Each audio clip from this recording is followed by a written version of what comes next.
నమస్తే, నా పేరు Shivaji. Welcome to our channel. ఆంధ్రప్రదేశ్లో ఒక బాధ్యతాయుతమైనటువంటి ప్రభుత్వం కనుక ఉంటే ఏ విధంగా ఉపయోగపడుతుంది ప్రజలకు అనేదానికి ప్రత్యక్ష ఉదాహరణ నిన్నటికి నిన్న నేపాల్లో చిక్కుకున్నటువంటి ఆంధ్ర ప్రజలు ఎవరైతే ఉన్నారో, ఎవరైతే విహారయాత్రలకు కావచ్చు, వ్యాపారాలకు కావచ్చు, ఉద్యోగాలకు కావచ్చు, తీర్థయాత్రలకు కావచ్చు, ఈ విధంగా నేపాల్లోకి వెళ్ళి అక్కడ రాజకీయ అనిశ్చితి కారణంగా, అల్లర్ల కారణంగా ఇరుక్కున్నటువంటి ఆ 217 మంది అనుకుంటాను, 217 మంది ఎవరైతే ఉన్నారో వాళ్ళను నారా లోకేష్ గారి చొరవతో ప్రత్యేక విమానంలో వాళ్ళైతే స్వస్థలాలకైతే చేరుకున్నారు. ఇక్కడ చూడండి, మన వాళ్ళు వచ్చేశారు.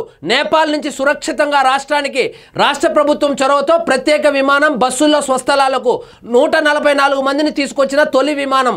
వాస్తవంగా నారా లోకేష్ గారు అనంతపూర్లో జరిగినటువంటి ఆ సూపర్ 6 సూపర్ హిట్ సభ ఏదైతే ఉందో అందులో పాల్గొనవలసి ఉండగా, నాకు అది కాదు ముఖ్యము, నేను నేపాల్లో ఎవరైతే ఆంధ్ర ప్రజలు ఇరుక్కొని ఉన్నారో వాళ్ళని ఎట్టి పరిస్థితుల్లోనూ అక్కడి నుంచి తీసుకొని రావాలనేటువంటి ఉద్దేశంతో ఆయన ఆ సభకు కూడా వెళ్లకుండా ప్రత్యేక వార్ రూమ్ ఏర్పాటు చేసి, ఇక్కడ చూడండి, కాఠ్మాండులో విమానం టేకాఫ్ అవుతున్న సందర్భంగా అమరావతిలోని ఆర్టీజీఎస్ లో ఆనందంగా చప్పట్లు కొడుతున్న మంత్రులు దుర్గేష్, లోకేష్, అనిత, సంధ్యారాణి. ఇక చూడండి, ఒక వార్ రూమ్ ఒకటి క్రియేట్ చేసి అక్కడ ఎవరెవరైతే ఇరుక్కొని ఉన్నారో వాళ్లను కేంద్ర ప్రభుత్వం సహాయంతో ప్రత్యేక విమానాలు ఏర్పాటు చేసి వాళ్ళని కాఠ్మాండు నుంచి వైజాగ్ కావచ్చు, అదేవిధంగా రేణిగుంట విమానాశ్రయాలకైతే తీసుకొని వచ్చారు.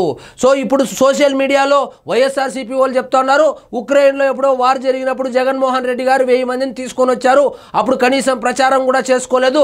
నారా లోకేష్ గారు 217 మందిని తీసుకొని వచ్చి ప్రచారం చేసుకుంటా ఉన్నారని చెప్పి సిగ్గు లేకుండా బాధ్యత రాహిత్యంగా మాట్లాడుతున్నారు. జగనన్న 1000 మందిని తీసుకొని వచ్చింటే కదా ప్రచారం చేసుకునేకి.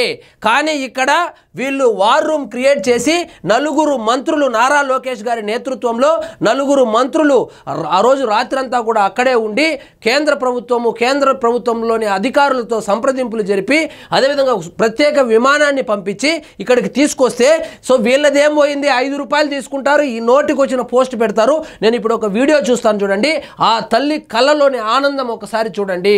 ఇప్పుడు వాస్తవంగా ఇదేందో ఓట్ బ్యాంక్ పాలిటిక్సో లేకపోతే రేపు పొద్దున ఎలక్షన్సో లేదు. అక్కడేమి 20,000 మంది 30,000 మంది ఉంటే వాళ్ళనందరినీ పిలుచుకొని వచ్చేస్తే రేపు ఎలక్షన్లో మనకు ఓట్లు వేస్తారని అనుకోవచ్చు. అక్కడ ఉండింది 217 మందే. కానీ బాధ్యతాయుతమైనటువంటి ప్రభుత్వానికి, బాధ్యత రాహిత్యంగా అప్పుడు నడిపినటువంటి ప్రభుత్వానికి ఇదే ప్రత్యక్ష సాక్ష్యము.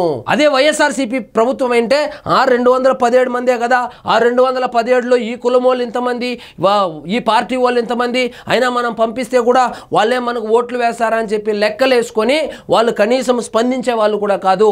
వాళ్ళు ఏ పార్టీ వాళ్ళో తెలియదు, ఏ జిల్లా వాళ్ళో తెలియదు, కానీ వాళ్ళు ఆంధ్రప్రదేశ్కు చెందిన వాళ్ళు కాబట్టి ఒక బాధ్యతాయుతమైనటువంటి మంత్రిగా ఆయన ప్రత్యేక చొరవ తీసుకొని ప్రత్యేక విమానం పంపించి వాళ్ళకు జస్ట్ ఒక వాట్సాప్ కాల్ వచ్చిందని చెప్పి దానికి స్పందించి 217 మందిని స్వస్థలాలకు తీసుకొని వచ్చినటువంటి నారా లోకేష్ గారిని నిజంగా అభినందించాలి. 144 మందిని తీసుకొచ్చిన తొలి విమానం, మరో 22 మంది రోడ్డు మార్గాన బీహార్కు, ఎవరెవరికైతే అక్కడ విమాన సదుపాయం ఉందో వాళ్ళను విమానంలో తీసుకొని వస్తే, విమాన సదుపాయాలు కూడా లేనటువంటి ఈ తీర్థయాత్రలకు వెళ్ళినటువంటి వాళ్ళు ఎవరైతే ఉన్నారో వాళ్ళను కూడా గుర్తించి 22 మందిని రోడ్డు మార్గాన బీహార్కు తీసుకొని వచ్చి బీహార్ నుంచి తర్వాత వాళ్ళ స్వస్థలానికి తరలించబోతున్నారు. అదేవిధంగా 12 మంది లక్నోకి నిరంతరం సమీక్షించినటువంటి మంత్రి లోకేష్. ఇక్కడ చూడండి, ఆమె యొక్క ఆనందము ఎన్ని కోట్ల రూపాయలు పెట్టినా కూడా అంత ఆనందం అయితే రాదు. ఇక్కడ చూడండి, విజయనగరం నుంచి 34 మంది యాత్రకు బయలుదేరితే ఆ యాత్రకు సంబంధించినటువంటి ఒక మహిళ మాట్లాడుతోంది ఏ విధంగా వాళ్ళని కాపాడారు. అక్కడికి మేము కాఠ్మాండు వెళ్ళడానికి పాపురాలో దిగి కాఠ్మాండు బయలుదేరాము. అక్కడ ముఖ్యనాథ్ దర్శనం చేసుకున్నాము. కాఠ్మాండు వెళ్ళి పశుపతినాథ ఆలయం దర్శనానికి మేము బయలుదేరి ఆ రోజు రాత్రి రావడం జరిగింది. అప్పటికి మేము రాత్రి 10:30కి 10 గంటలకి మధ్యలో వచ్చాము. వెంటనే తెల్లవారులేసి పశుపతినాథ దర్శనం చేసుకొని మేము శక్తిపీఠం దర్శనంకి వెళ్తున్న లోప ఈ అల్లరి మోపులు జరగడం స్టార్ట్ అయ్యేవి.